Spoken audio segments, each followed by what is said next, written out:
Hello, hello, hello. Welcome to another episode of GSMC Wrestling Laureate podcast brought to you by the GSMC Sports Network. I'm your host here every Monday through Friday. Eric Rodriguez is talking about the hottest thing in the world, professional wrestling. I hope you guys had a great Tuesday. It is, almost midweek, so we have quite some time to go, but we have awesome wrestling to kind of get us along the way. We got AEW Dynamite tomorrow. Tonight we had NXT. On Thursday, of course, we have Ring of Honor and TNA, and on Friday is WWE SmackDown, which is feel sorry, excuse me. I kind of feel like SmackDown has recently become like growingly like my new like favorite obsession, right? It's with the bloodline drama and storyline, it needs to go to 3 hours. That's just my opinion.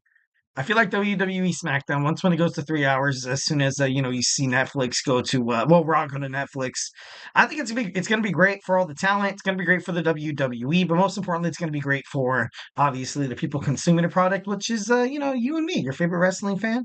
Talking to other wrestling fans, do not be shy and make sure you guys go ahead and tap inside that chat box right there. Can't wait to hear what you guys have to say.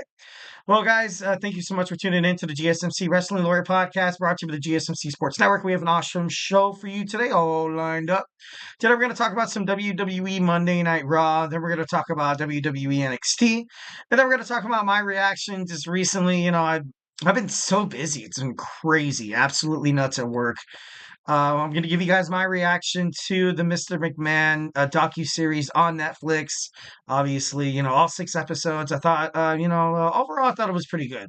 And then we're going to talk about in our fourth segment, it's been recently reported, kind of, the conspiracy theories, the rumors are hot right now in terms of Vince McMahon kind of going off on his own and starting a new wrestling promotion. And, something that I kind of got the vibe while watching the Mr. McMahon docuseries on Netflix is that this guy doesn't seem like he's ready to call it quits. It's been reported that Vince McMahon never wanted to leave WWE if it wasn't for this Janelle Grant allegations and this lawsuit and stuff like that. He would still be in WWE, and would it be for the best? Maybe, maybe not. I doubt. TKO would let him come back after all the BS, after everything that past wrestlers have kind of said, past divas, and it's just but overall I felt like although it seemed like the documentary did trash him in some sort of aspect, there was a couple times where I was like, you know what? It seemed like, like when they were interviewing Hulk Hogan and Trish Stratus and stuff like that, when, they were basically asked, hey, is Vince McMahon demeaning you guys, forcing you to do things you don't want to do? They're like, no, he wasn't. It was all for all for the eyes of entertainment. So he definitely had some, there was definitely some gray areas. A lot of people were kind of, were speculated thinking that this would ultimately kind of trash the reputation of Vincent Kennedy McMahon, former CEO and chairman of WWE. But in a way, I feel like it was. I think he kind of got off easy, if you ask me. But that's just me.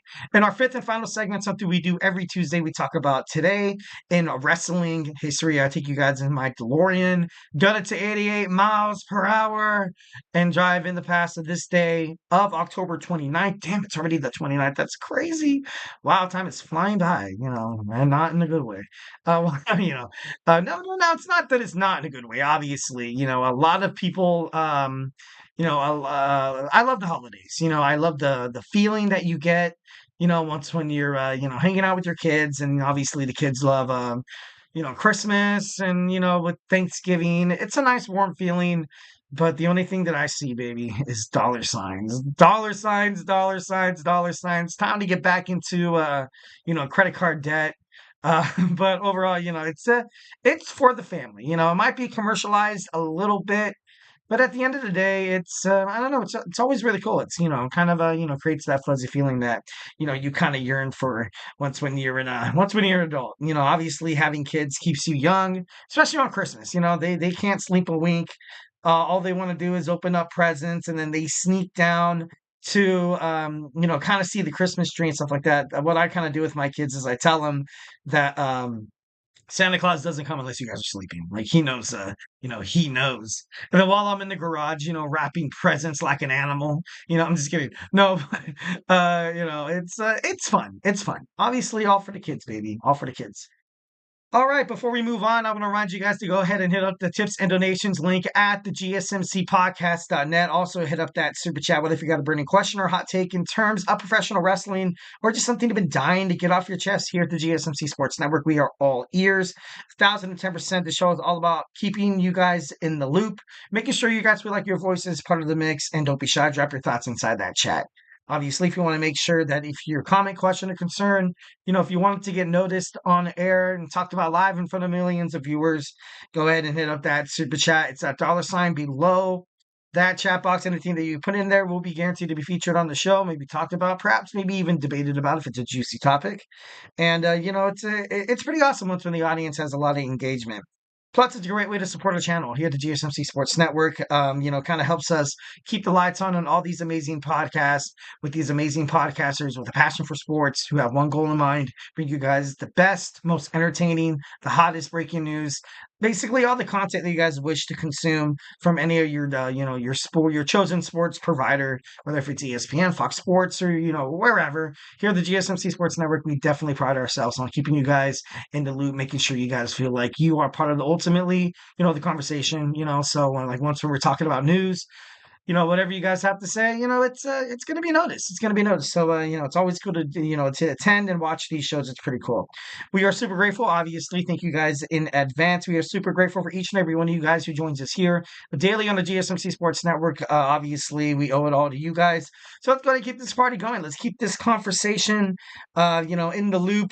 Send in those super chats, those super stickers, because you guys are super awesome. And together we will make sure this podcast is bigger, better, and stronger than ever. Once again, if it's super chat not your thing, it's all good. Go ahead and hit up the tips and donations link at the GSMCpodcast.net. Tell me what you like, tell me what you don't like. Just remember to Superman punch that like and subscribe button to the show. Follow the show, follow the network here at the GSMC Sports Network. We do love a lot of peace, love, and positivity 1,010%. But of course, in terms of talking sports, it's inevitable. Criticisms and disagreements are going to happen. It's all good. Feedback is a gift. So don't be shy. Just just go and drop inside that chat. Drop inside that chat, Mike. We can have a good one. We have a good conversation, me and you. All right, moving on. All right, let's talk about some WWE Monday Night Raw, the final Raw before WWE Crown Jewel in Hershey, Pennsylvania, at the Giant Center. And overall, I thought it was a decent show. We saw Jimmy Uso and Jey kind of talk it out. I kind of ultimately liked it that Jey Uso was a little, he was skeptical. He was ultimately kind of having this, interaction with his brother. And he told him from the get go, he's like, look, last time I saw you, we were beating the hell out of each other. You were basically, you were kind of treating me like Roman used to, and it just, really not seeing eye to eye with Roman Reigns just yet. But of course, when you saw SmackDown, come off the air, Jey Uso was proud that he was able to help the Motor City Machine Guns dethrone Tama Tonga and Tungaloa of those WWE tag team titles on SmackDown. So kind of like an eye for an eye kind of thing. I definitely love that. You kind of saw them, embrace each other. They're back to normal. Ultimately, I kind of saw, them feuding was not necessarily a way for, Jimmy and Jey to hate each other for the rest of their wrestling careers. I didn't think that at all. I thought it was nice how, it was at the time it was for the storyline. And at the time, Jimmy Uso was a little, he was a little aggressive toward his brother, obviously. But it was just all for the name of the family. It was just all exactly what Roman kind of wanted. At the time during WrestleMania 40 season. So, I thought ultimately it was kind of cool. We got OTC chants. I thought Roman Reigns was going to come out. To be honest, I was kind of looking forward to it, but it's Monday Night Raw, so it's not like it's going to happen. So I was kind of interested in in that. So then, of course, you saw the Bloodlines, Tamatonga and Tangaloa arrived for a cheap attack. So the Usos beat them up. Solo Sikoa and Jacob Fatu were there as well, which led Fatu going into the ring. Fatu super kicked Jey and headbutted Jimmy. Tamatonga hit a running splash on Jey. The fans were chanting OTC for Roman Reigns. Solo sent the chair inside the ring. Fatu put the chair around Jey's neck while Jimmy was being held by the Tongans, but Jey threw the chair at Fatu's head. Jey and Jimmy hit super kicks to knock the Tongans out of the ring. Jey, with a super kick, hit Jacob Fatu, and then both Usos super kicked them outside of the ring. So, definitely thought it was a great. I thought it was pretty cool. It was nice to kind of see these people, Jimmy and Jey ultimately come back together and, prove that, I don't think they should have ever kind of be broken up as tag team. A lot of wrestling promotions kind of have this common misconception thinking that, to promote a highly engaging a fan favorite of a tag team, you have to break them up. Or that I don't think that's necessarily, you know, the I don't think that's necessarily the right choice. All right, next we have Ludvig Kaiser taking on Sheamus. Overall, I thought it was a decent match. I wasn't really keen on Sheamus winning with the bro kick. Ludwig Kaiser, he's kind of the young one. He's I feel like he could definitely be in a spot where he possibly could be a WWE United States champion, maybe the Intercontinental champion. He wrestled in that match against LA Knight while they were in, Berlin, Germany for that SmackDown. And it was good. It was good. He was able to kind of ultimately hold his own. It's going to be interesting to kind of find out how this affects the Intercontinental Championship picture with Braun Breaker. But overall, it was a good spot. It's a really good spot.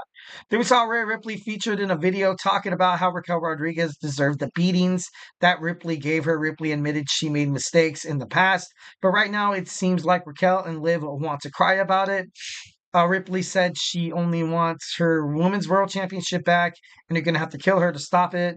I thought the promo was great. I thought this is exactly where you're supposed to have, Rhea Ripley. There's no doubt in my mind that she's going to win the Women's World Heavyweight Championship back. It's just a matter of when.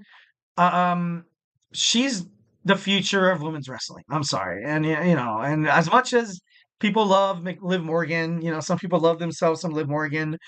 Obviously, I'm not there just yet, but I can be. I can get there. Like I said before in other podcasts and stuff like that. I like Liv. I David Liv Morgan. I like her more as a chaser, not a champion.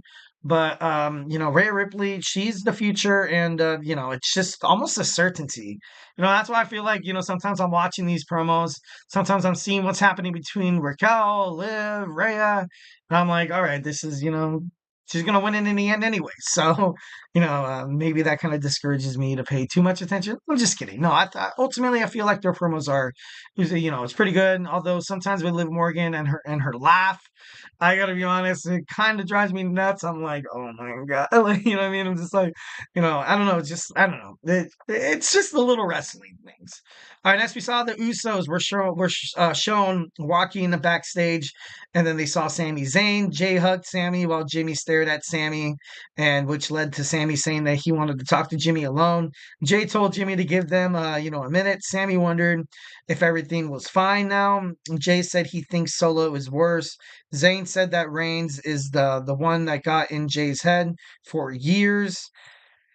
Kind of basically saying like, hey man, why are you going back to this place where they ultimately, they kicked you out. They made an example out of you, and he was the first one out of the family. And then Jey Uso was a little upset, told Sami that he wouldn't understand because he's not family. And then of course, that's kind of how that ended. I'm ultimately against another heel turn for Sami Zayn. I liked him as a heel; he was cool, and then and then he was the honorary Oos, and it was great. It was good bookings. I thought it was ultimately well. And now there's speculations that he's going to go to SmackDown to maybe perhaps join a faction with Kevin Owens. Obviously, they are best friends. He was the best man at their wedding. It could possibly lead to something like that. It can, imagine a Survivor Series where, Cody Rhodes and Sami Zayn are trying to take down this bloodline that they did them super dirty in the past. And of course, sometimes they might have familiar friends or foes. Like the reason why Kevin Owens turned on Cody Rhodes was because, you don't you don't go back to a place or you don't help out somebody who's done so much bad to you in the past. I know forgiveness is the right thing to do. But in professional wrestling, sometimes holding a grudge is, exactly what happens and creates storylines. So maybe this could happen.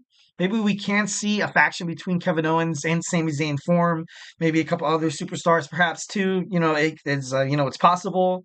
But ultimately, I would love to see Sami Zayn back with the original Bloodline. It's just going to be interesting to find out how they tailor-made a storyline, kind of bringing that into retrospective. So, I'm all for it. Can't wait to watch the next episode of SmackDown. I feel like I've been talking about it, I feel like the walls are kind of broken down. Raw and SmackDown, NXT, like everything right now is kind of in a mesh, trying to create kind of like a mood heading into this new Netflix, era. But ultimately, it was pretty crazy. Ivy Nile defeated Zelina Vega. It was, once again, kind of showing maybe that these people are going to be feuding the LWO, taking on American Made. We heard from Seth Rollins tonight as well. And then, of course, you saw Bronson Reed come out and do what he does best. Most importantly, it was, it was pretty cool. It was a good match. And then we have our main event where we had the tag team #1 contenders match where we saw, The Miz, no, it's not that. Sorry, my notes are all we saw the War Raiders pick up the victory. I thought the New Day were going to kind of be able to, I don't know. I thought it was going to be more of a bigger kind of landscape on watching this tag team unfold. But you kind of have Eric and Ivar, they deserve to be tag team champions. They've been kind of messed around on the main Raw roster and SmackDown for quite some time. But, it seems like, their storyline, it seems like they're like heading into like a babyface. And, of course, now we're going to start having this, Chad Gable costing Rey Mysterio once again. So I think, it's going to be interesting to find out what to do with this, New Day storyline. Once again, then we saw, Dominik Mysterio in that match where he was taking on a former world champion. And, I had high expectations.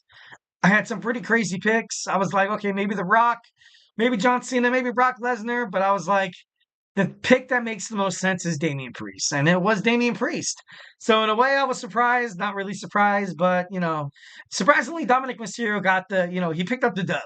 He picked up the dub. Now he's going to, take on, Gunther. Should be interesting to find out how they ultimately kind of, pair that together. But overall, I liked the episode of Monday Night Raw. Obviously, you got to speed up, running out of time for this segment. I don't want to hold you guys over, too long past 9 o'clock. I apologize always because I just can't seem to shut my mouth talking about professional wrestling. All right, moving on. We have our WWE NXT talk. Obviously, I already know it has aired on the East Coast. But I have it recorded. 1,010%. Can't wait to watch it. It's going to be great. A lot of great, great things happening from the fallout of, NXT Halloween Havoc, which was, a success in itself. So we're going to talk about that when we come back. So, hey, do not go anywhere. I feel like I'm losing my mind. Is everybody in the world blind? Please, Lord, give me a sign, a sign. I feel like I'm losing my mind. Is everybody in the world blind? Please, Lord, give me a sign, a sign. I wanna be the greatest. Everybody on their fake shit. I look around and feel like everybody is the fakest. I make this every day and I'm impatient, hoping one day I blow up from the basement. Statement, the top is so vacant. I don't hear shit that I think is amazing. Waiting for my day when I'm playing sold out shows for 1,000 faces. Hey, give me that crown, get in my way and to be put down. It ain't your place, all this my town. If I want that shit, then I'll get it right now. I'm losing it, the noose it fits. I'm losing shit, a stupid myth. You choose to live or choose to dip. You choose to fight or lose your grip and lose a gift. I feel like I'm losing my mind. Is Is everybody in the world blind? Please, Lord, give me a sign, a sign. I feel like I'm losing my mind.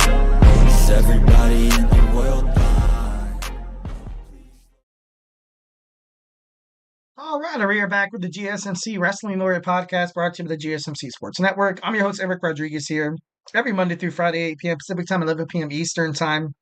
Here to talk about the greatest thing in the world, professional wrestling. I'm your favorite wrestling fan. Remember that. Make sure you guys, like and subscribe to the GSMC Sports Network. Watch the GSMC Wrestling Laureate podcast, live every Monday through Friday, 8 p.m. Pacific time, 11 p.m. Eastern time. Here to talk about all the action inside and outside of the ring, backstage curtain calls, rumors.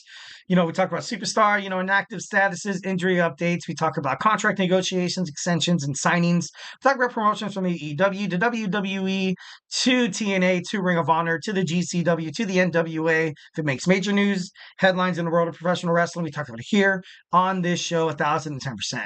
So, it's going to reflect on what we talked about right quick. We had our WWE Monday Night Raw review. Now we're going to talk about some WWE NXT. But of course, before we get into any of that, I want to remind you guys to go ahead and hit up that super chat, or if you ever have any question or a hot take in terms of professional wrestling here at the GSMC Sports Network, we are all ears, 1,010%. We want you guys to feel a part of the show. Let's keep this conversation lively, making sure your voice is part of the mix. So don't be shy, drop your thoughts inside that chat. And if you really, really, really want to make sure your comment, question, or concern gets noticed on air, why not use that super chat? It's that $ below the chat box. Absolutely anything you guys put inside there is going to be talked about, maybe even partially debated about if it's a juicy topic on this show. So also helps to keep the lights on for a lot of these podcasts. Obviously your support makes all the difference. Make your voice be heard. Don't be afraid to be part of the content that you guys love so much. We are super grateful. Obviously, thank you in advance. We are grateful for each and every one of you guys who joins us here daily on the GSMC Sports Network. So obviously your support makes all the difference. So let's go ahead and send in those super chats, send in those super stickers, because you guys are super awesome, and together we will make sure this podcast is bigger, better, and stronger than ever. All right, once again, if you're not a huge fan of the super chat, you can still hit up the tips and donations link at the gsmcpodcast.net. Shoot me your comments, questions, and concerns. Tell me what you like, tell me what you don't like. Just remember to Superman punch that like and subscribe button to the show. Follow the show, follow the network here, the GSMC Sports Network. We do love a lot of peace, love, and positivity 1,010%. So, make sure you guys, just drop your thoughts. But of course, in terms of talking sports, we all know it's inevitable that there are disagreements and some criticism, and that's okay. Absolutely okay. Feedback is a gift. Would just absolutely love to hear from you guys in terms of absolutely anything. Give me a shout out where you're listening from. Heck, tell me what you did over the weekend. No, I'm just kidding. But keep it wrestling. Let's keep it some good old fashioned wrestling. All right, so we have some WWE NXT preview and talk. Obviously, we're going to have the fallout of what happened at NXT Halloween Havoc, which was it was a decent pay-per-view. I ultimately liked it. It kind of received a lot of not negative publicity, per se, but people thought the matches could have been a lot better. I disagree with it. I thought it was a great pay-per-view. I loved the opening match between, Tony D'Angelo, Oba Femi for the NXT North American Championship. I thought that was pretty dope. And I thought the main event was pretty badass. Zarya, the women's division on NXT is absolutely just on fire, on a whole different wavelength, on a whole different level of success than the NXT's counterpart on WWE. You have Raw, SmackDown, and then also on AEW, Dynamite, Collision, and Rampage. TNA's getting, their women's division's pretty good. Recently you saw Jordan Grace, drop the belt to Masha Slamovich. So it should be interesting to find out how they incorporate a lot of these women superstars and maybe perhaps, challenging Slamovich. Once again, Ash by Elegance could state her claim. Tasha Steelz as well. There's there's an array of women's wrestlers that can definitely challenge for the belt now, which is kind of cool. I feel like that's a good reason why, Jordan Grace dropped the belt. Maybe she's going to spend some time in NXT, perhaps. Maybe you're going to see some NXT superstars like Brinley Reese, Carmen Petrovich. Obviously, you have the Lyson, Ariana Grace. ultimately, it's going to be great. This collaboration between TNA and WWE NXT has been absolutely money. Nothing really bad comes out of this. You've seen TNA literally go from 5,000 to 6,000 people in attendance to like 10. Their ratings are, immaculate. It's doing super great. And, it's a very beneficial relationship because, the NXT fans are excited to see these TNA superstars. You've seen the Rascals, you've seen Hammerstone. I would love to see the Moose and the System come and try to take over WWE NXT. I feel like that'd be badass. Of course, you saw Joe Hendry, the international sensation, the wrestling sensation that you miss yourself some Joe Hendry. The NXT universe absolutely loves him, and well, like I said, it's a very beneficial relationship. I'm definitely glad that they opened up that forbidden door. All right, so tonight we have a casket match between Wendy Choo and Tatum Paxley. Tatum Paxley showed up on NXT Halloween Havoc. She spun the wheel. She spun the wheel. I don't want to seem like a wrestling know-it-all, but I had speculation. I was like, all right, this has got to be a casket match because you saw Wendy Choo kidnap Tatum Paxley in that crate. So I was like, it just seems like it makes a lot of sense here. So tonight we're going to see Wendy Choo and Tatum Paxley in a casket match. I'm not too sure if that's the first ever, women's casket match. I think it might be. But overall, it's going to be great. I love it when wrestling promotions, kind of have these women do the things that the men do, and I feel like it opens up the popularity. It opens up chances for fans to see these women, in these spots of, obviously this would have been really important earlier, probably like 10 or 20 years ago, where, women weren't really seen as like competitors inside the ring. It was just like eye candy or whatever. So, I love that these girls are going out there. I love that, I'm not trying to be a, attitude eraist around here and be like, oh, what? I love the blood. Obviously, that the Mariah May Tony Storm rival on AEW was pretty badass. I liked it. I thought that was cool. But I love these intricate matches. Something that could help the women's division just stand out. And definitely on WWE NXT, they've been trailblazers of how you run a successful women's division. And it's pretty great. Wendy Choo and Rosemary recently suffering a loss at TNA Bound for Glory, trying to gain the TNA Knockouts Tag Team Championships against Spitfire. But Tatum Paxley also, she could definitely win this match. It's going to be interesting to find out who wins, but should be cool, should be dope. All right, we got Charlie Dempsey representing the No Quarter Catch Crew taking on Lexis King for the NXT Heritage Cup. In Lexis King's corner, we have Mr. Sir William Regal, the father of Charlie Dempsey. Maybe this is a way for William Regal to kind of come back into the fray of NXT.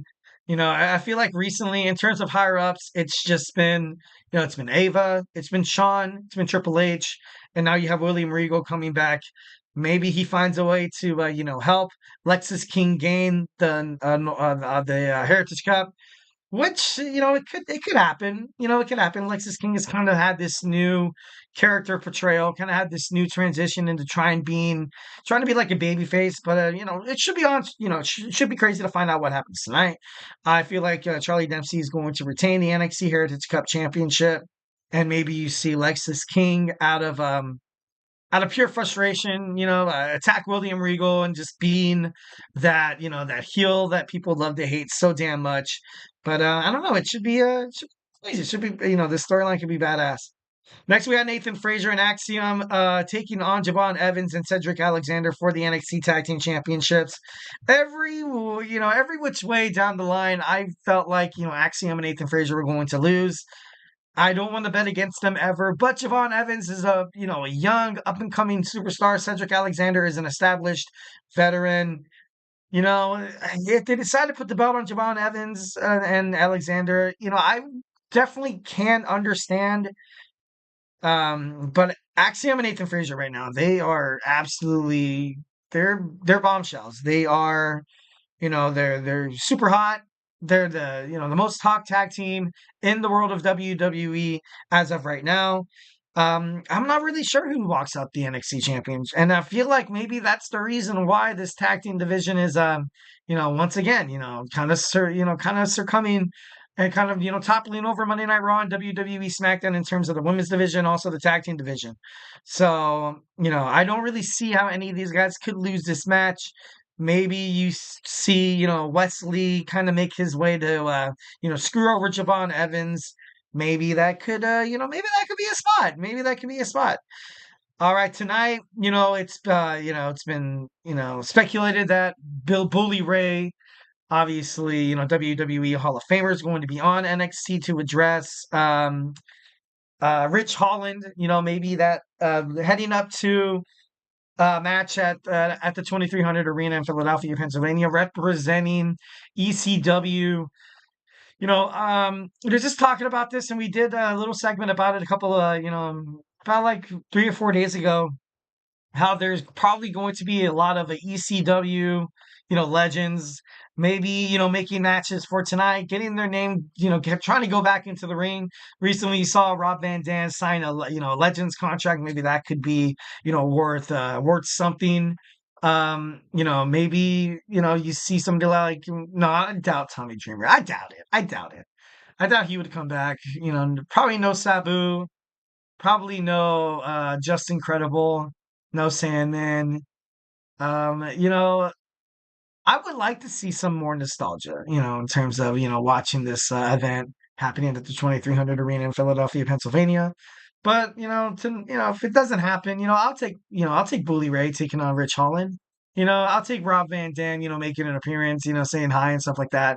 I would really honestly love Paul Heyman coming out and making an appearance. That would be so badass. That'd be so cool. And he's a recent WWE Hall of Famer, and he's the lifeblood. He's the passion that surrounded ECW. So I think that'd be pretty cool. Zarya makes her in-ring debut. They recently showed a spot with her promotion a couple weeks ago, and I feel like her making her in-ring debut is, she's from Australia. She's also another international wrestling sensation. NXT's the women's division seems to be cleaning up and being a huge marvel, like kind of astonished, kind of like I said, they're like the trailblazers. They're the top, they're the top quota. They're definitely exactly what you're trying to strive for. And with the addition of Stephanie Vaquer, former New Japan Professional Wrestling Strong Women's Champion, former CMLL Women's World Champion, and then you have Julia, who's accomplished everything there is in the world of Stardom. And now you kind of have, you have Zarya too. So NXT, it's going to be hot today. Make sure you guys check it out. Obviously, I can't wait to watch it as soon as we go off air. So, yeah, I can't wait. It's going to be dope. All right, guys. So, hey, do not go anywhere. We're going to talk about Netflix's Mr. McMahon. Finally got done watching all the episodes. I'm going to give you guys my first reactions when we return. So, hey, do not go anywhere. Looking for your daily fix of sports talk without having to pay for it? GSMC Sports Network is available on YouTube. Just search GSMC Sports Network. Get your fix of daily sports talk shows on YouTube, absolutely free. NFL, college football, NBA, MLB, MMA, UFC, fantasy football, and so much more. GSMC Sports Network has shows running all day long, with new sports shows starting every 2 hours. Just like on your favorite cable sports channel, except GSMC Sports Network is absolutely free. Just search GSMC Sports Network on YouTube to catch one of your new favorite shows, like the GSMC College Football Podcast, Chip Shot Football Podcast, Hoops and Heels Women's Sports Podcast, GSMC Basketball Podcast, and so many more. Check it out for yourself. GSMC Sports Network, now available on YouTube absolutely free. Search GSMC Sports Network on YouTube right now.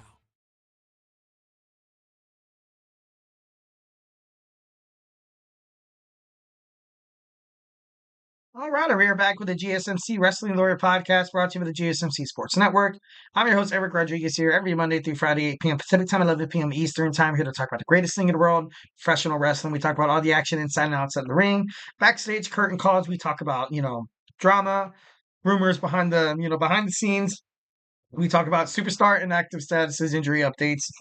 We also talk about, we talk about their contract negotiations, extensions, and signings from promotions from WWE to AEW. If it makes major news in the world of professional wrestling, we talk about it.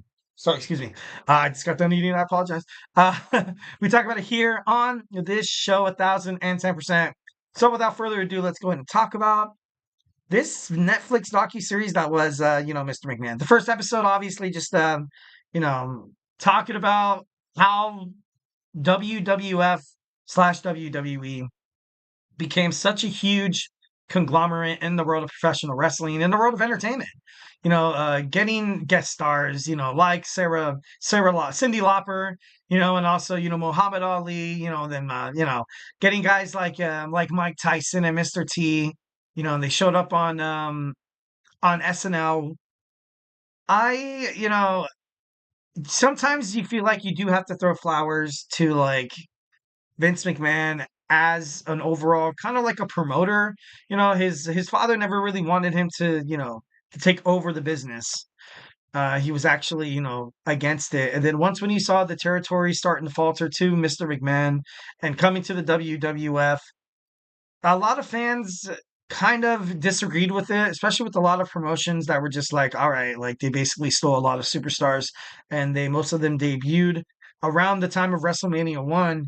And a lot of, especially talking about, Ted Turner, how Vince McMahon was, kind of a little hypocritical saying that Ted was, this badass, monster billionaire businessman who was willing to topple over WWE. They were the little guy. They were, this little darling. And although it, wasn't really that kind of, that much of like a discrepancy or anything like that. Like I said before, ultimately watching this, you kind of found out a lot of things about professional wrestling that, to be honest, I kind of read reports and kind of knew a little bit about this, but I can understand how it can come to, quite a shock to, a lot of the fans out there. Vince McMahon even said in the documentary, he said, and I quote, "I wish I could tell you the real stories. I'll give you enough that it's semi interesting. I don't want anybody to really, know me." And, I feel like Vince on the documentary looked like a guy who'd never really had any remorse, who never really, for every messed up thing that he's done in the past, didn't really seem like he felt bad about it. Like, you know what I mean? Kind of like a sociopath. And a lot of people, like a lot of reviews I did read said that Vince McMahon, during the documentary kind of came off like he lost it. Like he doesn't really, know exactly where he stands and that was something that was talked about in WWE. The reason why he was first left WWE after the hush money scandal and stuff like that. How this guy would book matches after matches that was just and storylines that were the same thing because he never knew what he did a week before. And it just, it definitely drove WWE to the ground. As he got older and as things started, you know, propagating and things started coming up, and it was just, it was kind of crazy. It was kind of crazy. In the early days when Vince McMahon was involved in professional wrestling, um, the way he promoted a lot of young superstars, like The Rock, during the Attitude Era, like, Triple H, and then he wanted Shawn Michaels as well. Um, and I don't know, it's just kind of crazy how Hulk Hogan was such an important piece to the WWF and the WWE, starting off.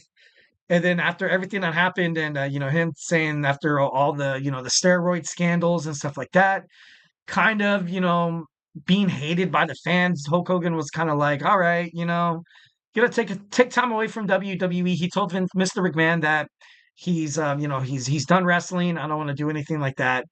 But he was a Hollywood star. He was approaching in Hollywood. I guess he was filming a movie or a TV show. I'm not too sure what it was. And then Eric Bischoff said that he had a chance to speak to Hulk Hogan, and he was like, "I want this guy to come to WCW." And then as soon as Hogan came to WCW, then you just saw this domino effect where you saw. I forgot who the women's champion was. Who she threw the belt inside the trash can. On live TV. Eric Bischoff, because WWE was taped. giving out all the results and stuff like that. And it was very narcissistic, but at the same time, it was genius. It was genius what Bischoff was doing. It was basically like, why are you going to watch this, trash company where you can watch WCW and WCW? I think it was for 83 weeks in a row. I think it was. Don't quote me on that. For 83 weeks in a row, they toppled over Monday Night Raw, and it was absolutely, it was crazy. It got to a point where Vince McMahon was, he was in trouble. He was in trouble. He knew that he had to bring in some star power. He knew that he had to switch things up. Obviously, still to this day, a lot of wrestling fans felt like he still kind of stole the gist of the Attitude Era from what was going on WCW. The way that DX was, they were acting and stuff like that, and all these wrestlers that were sleeping with other superstars that were using performance enhancing drugs behind the scenes, and then they decided to put the belt on someone stable like Bret the Hitman Hart. And Bret Hart was, at the peak of his excellence. He had this, he had this guaranteed contract that him and Vince McMahon were working out, where he would have been absolutely one of the highest paid wrestlers in the world. If not, would have been like one of the most controversial, crucial contract in terms of any sports entertainer. That's how big it was. And Vince was all for it, but then he, at the last minute, he pulled out, basically being like, I don't really want to be indebted to any other superstar. But Brett was definitely the best thing in professional wrestling. When he left the WCW after the Montreal screw job, I don't want to necessarily bag on Bret Hart. I don't, going to WCW, and Vince knew that this was going to happen. Leaving with the belt would have just absolutely crushed the credibility of the WWF/WWE. Once again, because you had Hall and you had Nash go over there as well. Then you had who's then eventually Bret Hart, and then Lex Luger, who was in that storyline of he was still a WWE superstar, but literally like the day after his contract expired, they pursued him and they brought him to WCW. And it was it was to a point where you kind of saw WWE kind of come to its last, kind of its last breath, and they were doing so damn much to try to sway the ratings, but it was hard because at the time Ted Turner and Eric Bischoff put on they put on an amazing, wrestling promotion that was cutting edge. It was very, new and edgy and cool and awesome, and really resonated with the key demographic of, age 19 to 41-year-olds, not really appealing to like the kids side. And that's something that WWE ultimately liked doing. But of course, then they kind of, created this whole Attitude Era, where they were kind of doing some crazy stuff on air, sexual innuendos and stuff like that. And, it brought fans back to the WWF, and, it left WCW to kind of leave and kind of stew. And at the end of the, kind of seemed like it imploded. I feel like WCW imploded mostly because, you had a lot of, of egos inside the room. You had a lot of people in charge of their own, creative control, which is bad. Which is bad. It could make or break an entertainment industry. Kind of like, what I like to compare it to, like, everybody watches the Marvel movies, everybody watched, Avengers Endgame. What if Robert Downey Jr. was like, no, I don't want my character to die. I have creative control. Iron Man's going to survive. But Iron Man dying was, he was the first ever Avenger, like, really, like, introduced. And it was just poetic justice, not justice. It was just crazy. It was ironic. It was, he died, he put himself on the line. He had not had the reputation of being that type of guy. And, it just helped the story make sense. And it kind of perpetuated, and it, helped promote a lot of, like the Spider-Man movies as well, like the Guardians of the Galaxy. You have no more Tony Stark. Captain America was gone as well. You had these superstars kind of go off, kind of leave. And I know, it's an interesting comparison, but, just imagine if Tony Stark and Robert Downey Jr. was like, no, my character's not going to die, and it just wouldn't have that same entertainment factor. So I feel like, it got to the point where the talent was in so much control, so much in disarray of what they wanted to do that, it ultimately kind of drove them to the ground. But and of course, everything that happened with the whole, and I'll keep this brief, with the whole Chris Benoit thing, it was pretty bad. It was pretty bad. Everything with the CTEs, the brain injuries, and if you think about it, everything that happened with Chris Benoit in the past, he took so much damage to the brain. It was, it affects you. Like, look what happened with NFL stars like Aaron Hernandez or Junior Seau. Like, it gets to the point where you really can't control your thoughts and emotions, and if you're stuck in this state of depression, it's just gonna get worse and worse. So I thought it was interesting how Vince McMahon was kind of asked about that. Also, in the docuseries, you saw Owen Hart, how he tragically passed away, how they ultimately did investigate it, and it was just a freak accident. It was the manufacturer of the harness that were actually, they were sued and stuff like that, because at first Owen Hart's widow wanted to sue the WWE, and it was, who can blame her during that kind of run. And then of course, later on, on episode 5 and episode 6, it kind of started rounding out to basically how Vince McMahon was, and how he still, I feel like, the way he was perpetuated and the way he was perceived on the documentary, that he didn't seem like he was done with professional wrestling. It seemed like he was still kind of not being the character of Mr. McMahon, because I feel like there was no difference between the character you saw perceived on screen and also Vince McMahon behind the stage.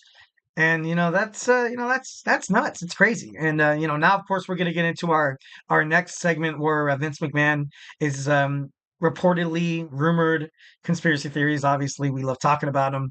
Might be starting a new wrestling promotion. All right, but before we move into any of that, I got a couple of chats from my man Anthony Mazzano. Honestly, I'm thinking it's going to be revealed that Nunzio has been running things over Tony, and Nunzio is the boss of all bosses. Joking around, I think Vince McMahon might be starting his own adult entertainment company for movies. That's pretty funny, actually. That's pretty funny. For me, I'm surprised a lot of fans turned against Spread with that whole question, but I don't see the same fans turning against Medusa for throwing the belt. Oh, okay, that was her name. Throwing the belt on the Monday Night Nitro. I'm surprised that a lot of fans state supportive of Brett, but I saw a lot of fans turn against Medusa for throwing her title in the garbage on Nitro. I would probably think more like the discrepancy between how women wrestlers were perceived at that moment, and Bret Hart as well. But it was a huge deal. Like I said before, the wrestling WWF were, they got desperate. They got desperate. It was like, which idea is going to work?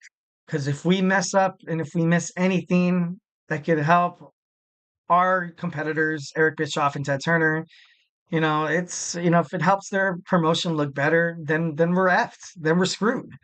There's no going back after that. But I definitely agree with a lot of people turning against Medusa instead of Bret the Hitman Hart. But overall, definitely, I feel like this Netflix documentary is a must watch.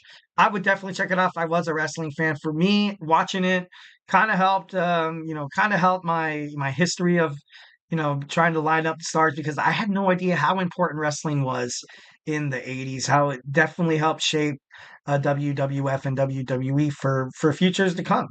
And of course, like, obviously talking in 12 minutes about the documentary, I definitely missed a lot more. Obviously, you had the Attitude Era, you had everything going down backstage between Triple H and Stephanie McMahon, and the whole China situation about her being heartbroken, eventually kind of spiraling down dark and windy and just terrible road that forced her into like using drugs, due to depression, anxiety, and stuff like that.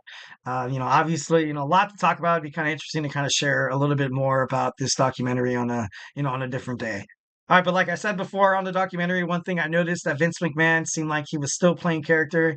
Doesn't seem like he was, trying in any way, shape, or form say anything to tarnish his reputation because, I feel like him starting a new wrestling promotion is possible. It's possible. And we're going to talk about it when we return. So, hey, do not go anywhere.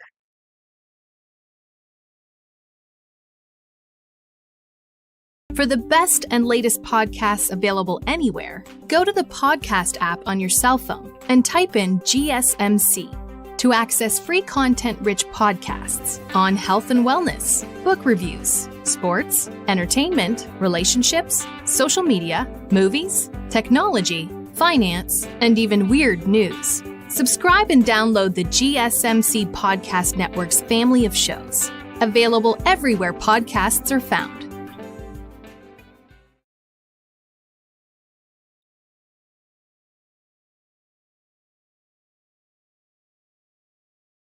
All right, we are back with the GSMC Wrestling Laureate podcast brought to you with the GSMC Sports Network. I'm your host, Raquel Rodriguez, here every Monday through Friday, 8 p.m. Pacific Time, 11 p.m. Eastern Time on the GSMC Sports Network. Talk about the greatest thing in the world, professional wrestling, all the action inside and outside of the ring, all the backstage curtain calls, all the drama, all the juicy rumors. We talk about superstars and their inactive statuses, injury updates, contract negotiations, extensions, and signings. We talk about promotions from WWE to the CMLL, to the NWA, to the GCW. If it makes major news in the world of professional wrestling, we talk about it here on this show. Definitely can count on us 1,010%. Kind of reflect what we talked about right quick. We had our Monday Night Raw review. We had our NXT talk.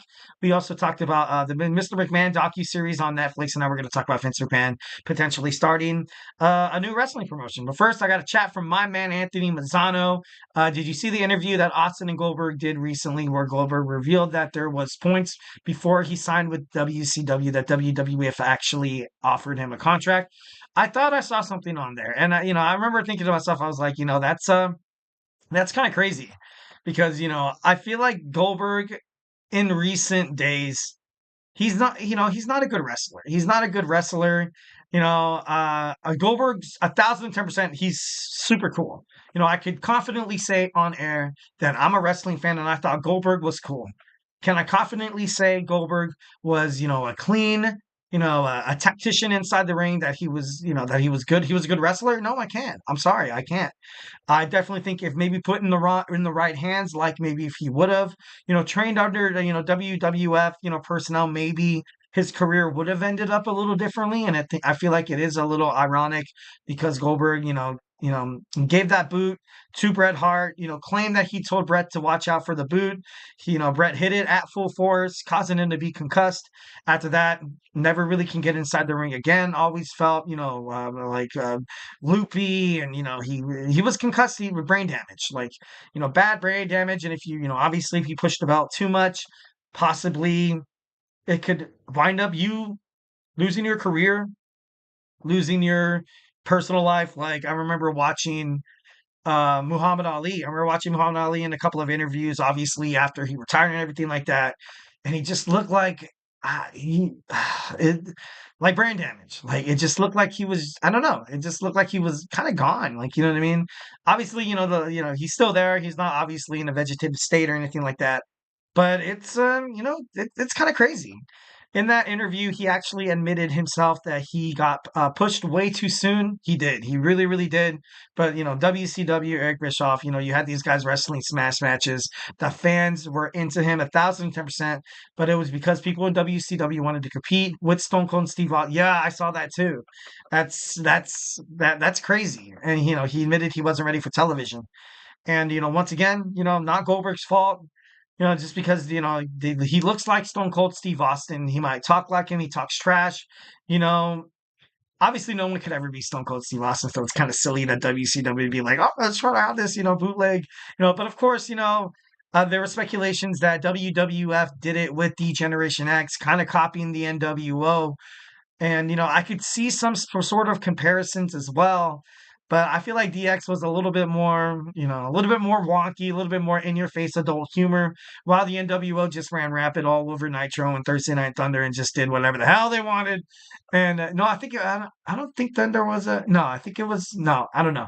But it was, I remember watching that interview as well, and it's, it's very interesting. It's very interesting because I feel like Goldberg, still to this day, he's kind of getting a lot of spit for it. Like he's kind of being the reason why people were like, oh, WCW failed because the talent, they were, there was no good, not trained wrestlers going out there and representing the brand, hurting actual superstars like somebody like, I think it was the Disco Inferno who got injured, or Buff Bagwell or Mike Awesome. Um, who actually would, they got injured. They got freaked up inside the ring, man.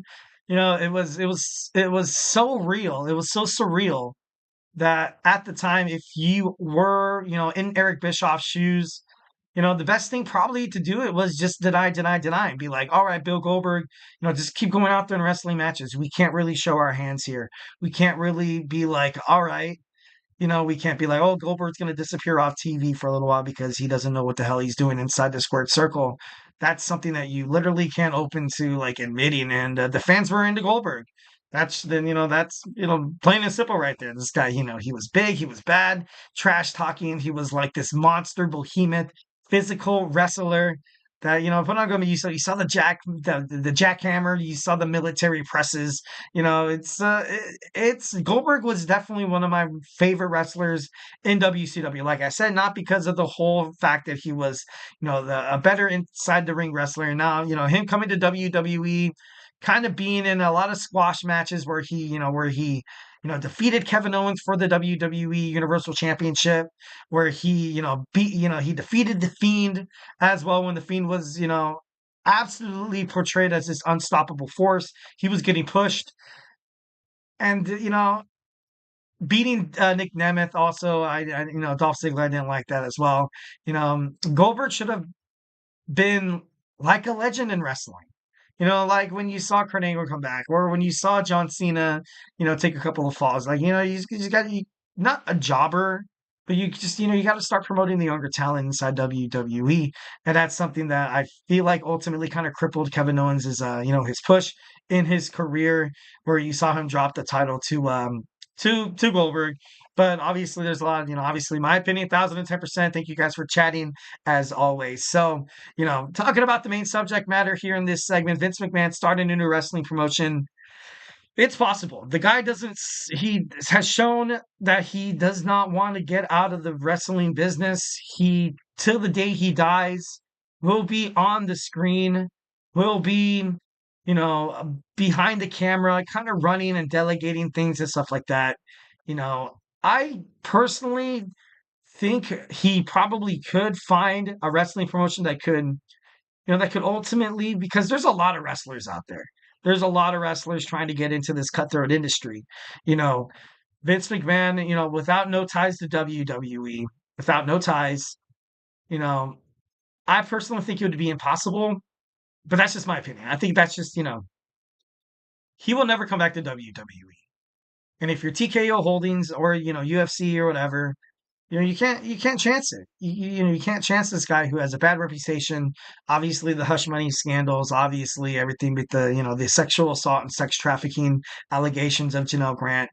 You can't trust things like that. Like, you recently saw the NWA come off the CW network because it was told and reported that they were let go by the CW, and now they run their episodes on their X account, Twitter, whatever you like to call it, because they did a spot where, you had one of the wrestlers go out in the crowd and do a line of cocaine with one of the fans. And it's just, why would you do that?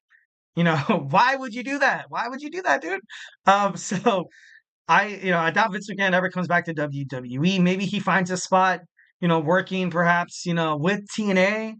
Right now, TNA, Scott D'Amore, like,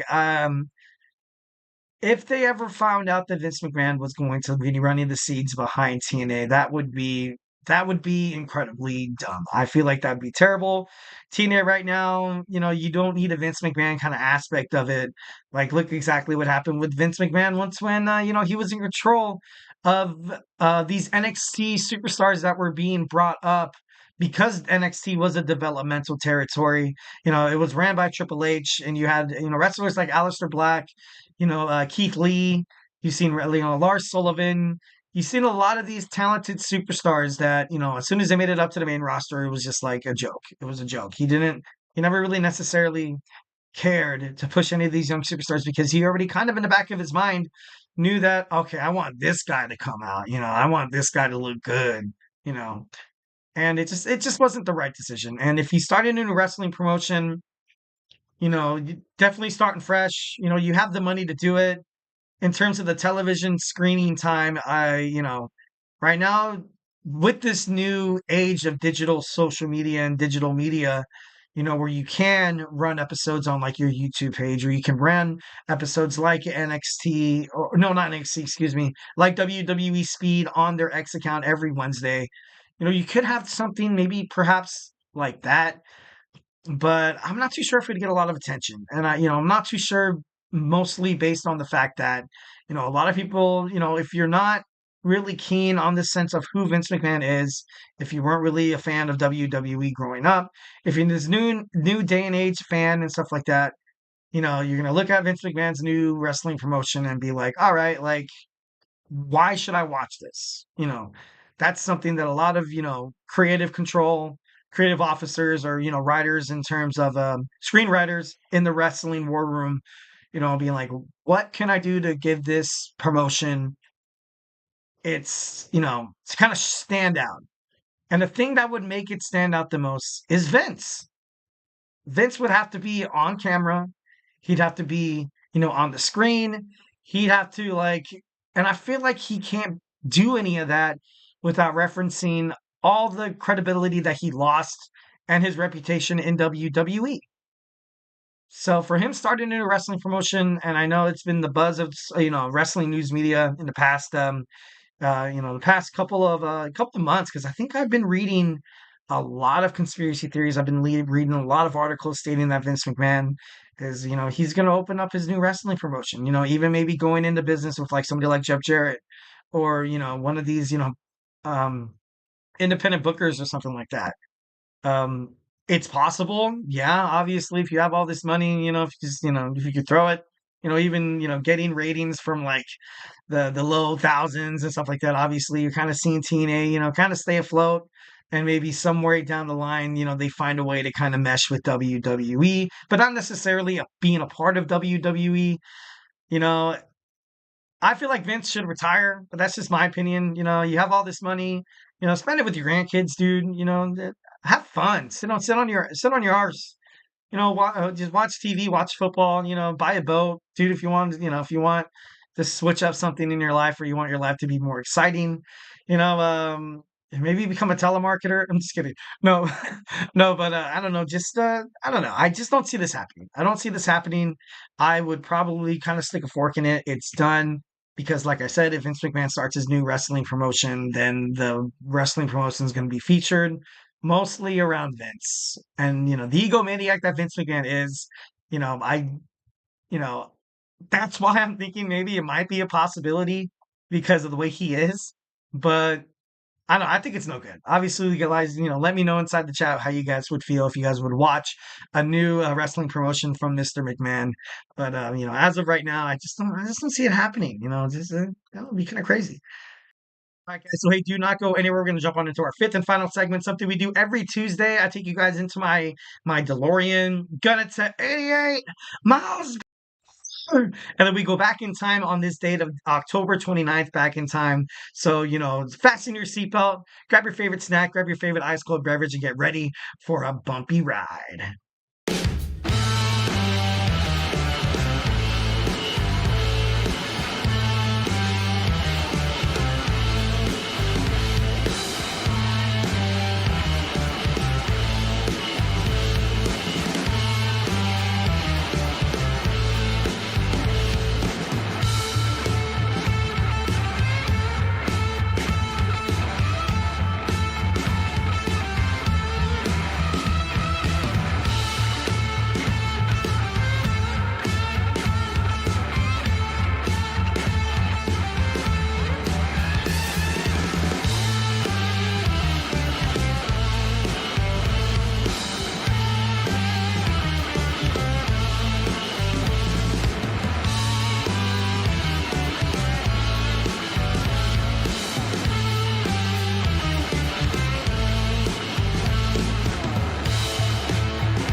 All right, and we are back with the GSMC Wrestling Laureate podcast brought to you by the GSMC Sports Network. I'm your host, Eric Rodriguez, here every Monday through Friday, 8 p.m. Pacific time, 11 p.m. Eastern time. Sorry, excuse me. Going to talk about the greatest thing in the world, professional wrestling. A huge fan, obviously been a fan my whole entire life. Ever since I was, 6 or 7 years old, I remember returning on some, Monday Night Raw. And obviously, later on down the line, we had, SmackDown on UPN, which was badass. I like that. It was pretty cool. With my family, and it's just, it was great. It was great. But we talk about the past, we talk about the present, we talk about the future as well. Sometimes we talk about some WCW. Hey, screw it. Sometimes we talk about some ECW. It's all glory. It's all glory. It's all gravy, baby. So obviously, this show is all about talking about professional wrestling. Obviously, this kind of reflect on what we talked about right quick. We had our WWE Monday Night Raw review, our WWE NXT talk. We also talked about Vince McMahon, the Mr. McMahon docuseries on Netflix. Gave you guys my initial reaction, obviously. It was a lot to cover, so I might have missed some spots. But overall, I thought it went pretty smooth. Thought it went pretty smooth. And in our fourth segment, we talked about Mr. McMahon starting a new wrestling promotion. Is it something that could be profitable? Is it something that could possibly it could basically be watchable? Like without, obviously, I feel like if it's going to work, it would have to incorporate a lot of Mr. McMahon, maybe a couple of past wrestlers. Brock Lesnar stated that he doesn't want to go to WWE unless Vince McMahon's part of it. That was kind of like his thing, because Vince McMahon took care of, Brock Lesnar, have him winning the championships and stuff like that. So, I don't know, it's kind of crazy. But now we're going to jump on into our Tuesdays. Today in wrestling history, we're going to jump on into my DeLorean, gun it to 88 miles per hour. And we're going to jump on in through this journey here. So, let's go ahead and do this, guys. Are you ready? Are you ready right now? We're going to stop at a 7-Eleven, get your favorite soda. I'm just kidding, no. But moving on. All right, so in 1985, before going up against Ric Flair at Starrcade, Dusty Rhodes delivered his instantly iconic Hard Times promo, which is frequently held up as one of the best in the history of professional wrestling. Dusty Rhodes he was special.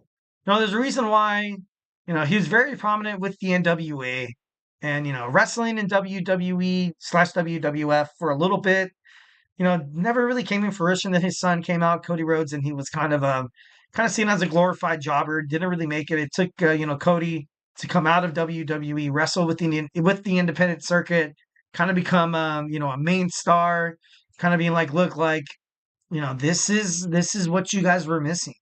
This is what WWE, you missed out on a lot of, future stars that could have been huge. That could have been very, very huge. Obviously, you had the push of, Cody Rhodes coming out with his dad, and then you had, Florida Championship Wrestling as well. Then you had, what was that in Cleveland? I think it was. I'm not too sure. Don't quote me on this. You had a lot of these territories. You had NXT starting to come in fruition. And, it got to the point where there were so many of these young guys that probably Vince and Triple H not Triple H at the time, probably Vince saw with like Pat Patterson and Jared Briscoe and Bruce Pritchard. They're probably like, you know what, let's just go with these guys. But obviously they brought Cody back, seeing how he matured. The guy started his own wrestling promotion, for Christ's sakes, AEW. So I don't know. Dusty Rhodes was definitely undervalued. He was supposed to be that new guy that was set, that was going to take WWE to the next level. Once when you kind of saw, Vince McMahon was like, okay, we need somebody to kind of take us, we need someone with that flair. Before they chose Hulk Hogan, Vince McMahon Senior wanted to choose Dusty Rhodes, but Vince McMahon was kind of like, I just want to go with something different. So I definitely think I thought it was kind of crazy. In 1988, in New Orleans, Louisiana, the Road Warriors, Hawk and Animal defeated the Midnight Express, Bobby Eaton and Stan Lane to win the NWA World Tag Team Championships. Congratulations! I loved myself some Road Warriors. I remember playing Super Nintendo. Me and my brother would always be Hawk and Animal. Taking on the natural disasters, earthquake and typhoon, and it was just their theme song was badass. Like it was just so I don't know, it was just cool. I thought it was badass. I was a huge, obviously I kind of got into them a little later where they were kind of showing, they were kind of featured on, later WWE television still, but they were just still, oh my God. And the shoulder pads, the football pads with the spikes. It was, oh my God, it was sick. It was out of this world. Oh my God, it was out of this world amazing. I loved the Road Warriors, and I was lucky to kind of see them, in their last kind of stint. So, but overall, badass, super sick. You still see the Doomsday device being portrayed on WWE. So, got to respect that. In 1995, WCW Halloween Havoc took place in the Joe Louis Arena in Detroit, Michigan, during the Zodiac or Brutus Beefcake versus Randy Savage match. A female fan got into the ring and tried to attack Savage, but was restrained and ejected by the referee. The main event featured the in-ring debut of the Giant Paul White, the Big Show, going up against Hulk Hogan for the second time for that show. Earlier, they faced off in a monster truck sumo match, which ended with when Hulk Hogan accidentally knocked the Giant off the roof of the Cabo Hall. An actual match, which was that WCW stuff. Like, you had matches like this, and that's something that during 1995, where they were trying to establish themselves as a wrestling promotion. This is not really like much of a surprise. You kind of had to think outside of the box. Outside of the box. Sorry, excuse me. You kind of had you had to get those new innovative ideas that would draw fans in, that would draw wrestling fans to kind of come watch this. So, and then when you saw the Giant debut, obviously the Big Show, if you guys don't know who he is, Paul White, he's a big dude. He's a big dude. He kind of gave off, and I'm not trying to compare apples to oranges here, but he kind of gave off a lot of the Andre the Giant kind of feel. Kind of like a reboot, kind of like a reincarnated version of Andre the Giant taking on Hulk Hogan. Maybe potentially having this feud where it's just basically people living in nostalgia, being like, oh, holy crap, it's just like Andre the Giant taking on Hulk Hogan in the 80s. But obviously it wasn't it wasn't that. It wasn't that. And it's it was, I'm not trying to crap on the Giant or anything like that. Or I ultimately I like the Big Show in WWE. Obviously, in terms of bigger wrestlers don't really deserve the pushes that they ultimately get, because they look so dominant to begin with every single time they step inside the ring. Every entrance they come out with like such aura, such like dominating physicality presence. And it's not easy to kind of book. It's and you saw the Big Show booked in a lot of being booked in a lot of bookings that necessarily didn't seem like it was right for him. I can name definitely one off the bat. In his later career, teaming up with Vince McMahon, Shane McMahon, taking on D-Generation X. I thought that was stupid. I thought that was terrible. It sucks for the show. I feel like the Attitude Era would, not be there without him. I definitely loved it when he did team up with the Undertaker. I thought that was badass. Yeah, it's kind of crazy. In 2000, sorry, excuse me, my notes are acting wonky. In 2000, in what we wrote a wrestling newsletter, the worst major show in 2000, the 12th and final WCW Halloween Havoc pay-per-view was held at the MGM Grand Garden Arena in Las Vegas, Nevada. One of the matches saw Jeff Jarrett pin Sting after various interference from 5 other people dressed as Sting against the actual Sting. WCW, what can 2000s, kind of heading toward the brink there. Elsewhere on the card, you saw Buff Bagwell face, David Flair in a First Blood DNA match to see who was the father of Stacy Keibler's unborn child, which was won by Bagwell after busting Flair open. After the match, Lex Luger attacked Bagwell, causing him to also bleed, which allowed Flair to steal a DNA sample from Buff Bagwell. Not really much there. Moving on. In 2005, Chikara Next Monster Mash is held in Philadelphia, Pennsylvania. The opening match sees Jervis Cottonbelly lose to Ghostface from the Scream movies by disqualification, and And following this darkness, Crabtree hit a stunner on the Grim Reaper for the pin and the win. The main event is Dracula, the Mummy, and the Wolfman taking on Jason Voorhees, Freddy, and Leatherface. The match ended after Dracula slammed Jason, allowing the Mummy to hit a shooting star press and get the cover. So that's that's pretty badass. In 2007, on the Monday Night Raw, Kelly wins a 10-woman Halloween Battle Royal, and later Hornswoggle beats Jonathan Coachman with Mick Foley as the special guest referee. The main event saw Triple H lose in a handicap match to a team of Randy Orton and Umaga, also interference from the Heartbreak Kid Shawn Michaels. In 2018, abroad, Chris Jericho's Rock and Wrestling Rager at Sea Cruise, a high wattage 6-man tag team match took place, dubbed as the Bullet Club versus the Alpha Club. In the match, you saw Cody, Marty Scurll, and Kenny Omega of the Bullet Club defeat Chris Jericho and the Young Bucks Alpha Club. In 2020 on NXT UK, Walter successfully defends the brand's title belt against Ilya Dragunov in a match that went for over 25 minutes. And we have a notable birthday today. We have Paul Orndorff. He was born in 1949. Obviously, talking about wrestling in the 80s, he was a huge competitor, going up against Roddy Piper, also going up against Hulk Hogan. So definitely throwing flowers to his birthday there, and talking about some crazy stuff that has happened on this day in the past of professional wrestling. So thank you guys for taking this ride with me. Hopefully, I drove the DeLorean, with following all the rules, never exceeded the amount of 88 miles per hour. I'm sorry, I'm a huge Back to the Future dork. Definitely love Doc Brown and the DeLorean.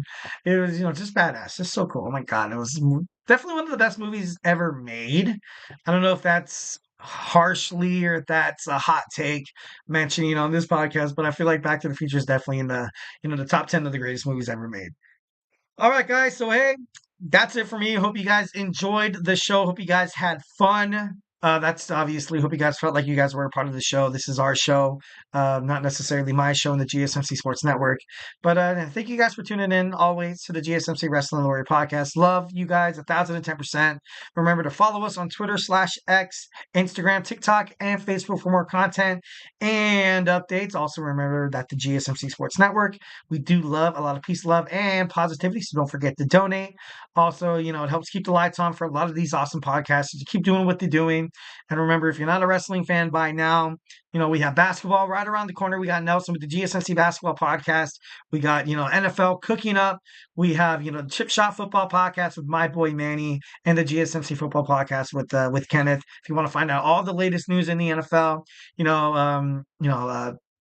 reviews, previews of the week by week, NFL season. Make sure you guys tune into their shows. We also got, college football as well. We got my boy Tommy with the GSMC College Football Podcast. Make sure you guys tune into that. And of course, surrounding football, college, NFL, whatever, comes fantasy. Hope everybody's fantasy lineups are still intact. I know that it's, I drafted who? Kittle, Samuel, and it seemed like they all kind of went down at the same time. And I was like, great. Oh my God, great. Not really that great. I had to pick up Devin Singletary from the Giants, which wasn't great. But if you want to find out all the stardoms, the symptoms, who to pick up after waiver wire, all the hottest, information in terms of fantasy sports, make sure you tune into Chris Shepard's GSMC Fantasy Sports Podcast. Maybe your team could turn out to be a WWE champion. Also, we have all around sports. We talk about the World Series, talk about basketball, football, baseball, you name it. With my boy TJ with the GSMC Sports Podcast, and Sports by GSMC with my boy Jeremy. Make sure you guys tune into their shows. And of course, we got my boy Emran in 3 minutes starting this GSMC Soccer Podcast. So if you're starting to get into soccer, or if you're a diehard, veteran in terms of being a fan of the action you see on the pitch, make sure you tune into Emran's podcast. It's, super entertaining, super awesome. Definitely, 1,010%. You guys will not, never, ever, ever regret subscribing to the GSMC Sports Network and seeing all these amazing podcasters doing something that, I watch their podcasts, and you gotta be honest, you learn a lot. You learn a lot, and you're a student of the game. That's especially, that's how I feel. I definitely, think that you can only get better. You can only get better, and definitely watching these guys' podcasts definitely makes me, definitely want to make me step up my game. Definitely, ultimately makes me want to, kind of pick up some of these cues, kind of pick up some of their terminology. Maybe sometimes during their segments, they kind of do like a stint, I guess you can like to say, or like a list or a breakdown that I'm like, oh, like crap, maybe I could do something like that. So definitely love and respect all these guys. Hope you guys had an amazing Tuesday, gearing up for an amazing Wednesday. Stay beautiful, but most importantly, love you. Mm-hmm. Mm-hmm. Mm-hmm. Let's go. I wake up to a little bit of drool on my pillow, feel like it's gonna be a bad day.